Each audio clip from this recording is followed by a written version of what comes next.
আসসালামু আলাইকুম রহমতুল্লাহ বারকাতুহু। আজকে আমি বানাচ্ছি জর্দা সিমই। জর্দা সিমই বানানোর জন্য যা যা দরকার, এখানে সিমই আছে, 1 কাপ চিনি আছে, হাফ বাটি ঘি আছে, আর এখানে বাদাম, কাজু, গরম মশলা আছে। কড়াইয়ে গরম হয়ে গেছে কড়াইটা, আমি এবার ঘি দিয়ে দেব। ঘিটা গরম হয়ে গেলে এতে আমি বাদামগুলো ভাজার জন্য দিয়ে দেবো। আমার সিমই ভাজা আছে, তাই বেশিক্ষণ টাইম লাগবে না। বাদাম কটা দিয়ে দিয়েছি, হালকা লাল হলেই এতে সিমই দিয়ে দেবো। এলাচ দিয়েছি, দারচিনি দিয়েছি, আর তেজপাতা।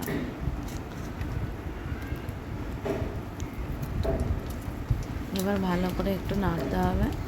নেড়ে হালকা বাদামি হয়ে গেলে সিমইটা দিয়ে দেবো। এখন হয়ে গেছে, এবার সিমইটা আমি এতে দিয়ে দেব। সিমইটা দিয়ে হালকা করে নেড়ে নিতে হবে, যাতে ঘিগুলো সিমইটাই ভালোভাবে মিশে যায়। দেখুন, ভালো করে একটু নেড়ে তারপরে চিনিটা দিতে হবে।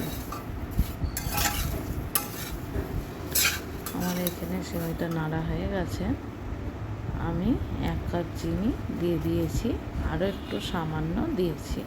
আপনারা যে যেরকম মিষ্টি খাবেন সেরকম দেবেন।